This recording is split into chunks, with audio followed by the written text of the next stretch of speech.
প্রিয় শিক্ষার্থী, এখন আমি পরিমিতি অধ্যায় অনুশীলনী 16.2 এর উদাহরণ 17 নম্বর অঙ্কটি সমাধান করব। এটি একটি রচনামূলক বা সৃজনশীল প্রশ্ন। এটা রচনামূলকও বলতে পারি, আমরা সৃজনশীলও বলতে পারি। এখানে একটি চিত্র দেওয়া আছে। এই চিত্রের আলোকে তিনটি প্রশ্নের সমাধান করতে হবে, ক, খ এবং গ।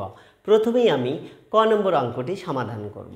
দেখো, ক নম্বর অঙ্কে বলেছে আয়তক্ষেত্রটির কর্ণের দৈর্ঘ্য নির্ণয় করো। এখানে দেখো, তাহলে আমরা ক সমাধান করছি। এখানে আয়তক্ষেত্রটি বলতে বোঝাচ্ছে হলো এ বি সি ডি, এইটি একটা আয়তক্ষেত্র যার দৈর্ঘ্য দেওয়া আছে 50 সেন্টিমিটার এবং প্রস্থ দেওয়া আছে 14 সেন্টিমিটার। দেখো, প্রথমেই তাহলে আমি লিখতে পারি যে মনে করি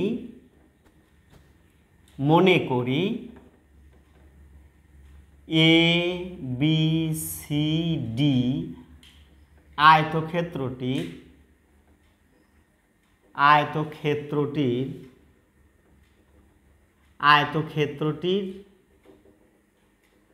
দৈর্ঘ্য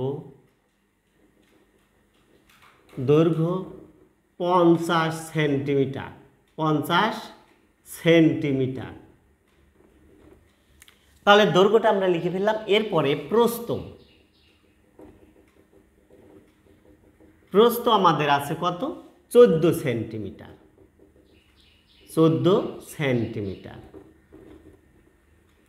এখন দেখো, যেহেতু এখানে আমাদের কর্ণের দৈর্ঘ্য চেয়েছে, আমরা কিন্তু আয়তক্ষেত্রের কর্ণের দৈর্ঘ্যর সূত্রটা আমরা জানি। সেটা হলো কি, আয়তক্ষেত্রের কর্ণের দৈর্ঘ্য ইকুয়াল √ দৈর্ঘ্য স্কয়ার প্লাস প্রস্থ স্কয়ার। এইটাই হলো আয়তক্ষেত্রের কর্ণের দৈর্ঘ্যের সূত্র। তাহলে আমরা লিখতে পারি যে সুতরাং কর্ণের দৈর্ঘ্য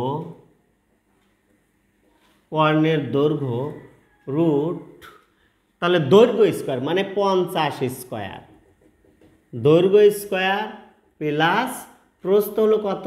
14 আছে, 14 স্কয়ার, √ দৈর্ঘ্য স্কয়ার প্লাস প্রস্থ স্কয়ার। এইটাই হলো কর্ণের দৈর্ঘ্যের সূত্র। এখন আমরা মানটাও দিয়ে দিলাম একই সাথে। তাহলে 50 গুণন 50 এবং 50 গুণন করলে হবে 2500 যোগ আর 14 গুণন 14, তাহলে হবে আমাদের 196। এখন আমরা কি করব? এই 2500 এবং 196 যোগ করে দিব। যোগ করলে কত হয়? 2696। এখন এই 2696কে আমি কি করব? রুট করব। রুট করলেই কিন্তু আমাদের কাঙ্ক্ষিত রেজাল্ট পেয়ে যাব। তাহলে যদি রুট করি তাহলে হবে 51.92 এত সেন্টিমিটার। একক আছে আমাদের সেন্টিমিটার, তাহলে সেন্টিমিটারটা দিয়ে দিলাম। প্রিয় শিক্ষার্থী, এইটি ছিল আমাদের এই 17 এর কয়ের সমাধান।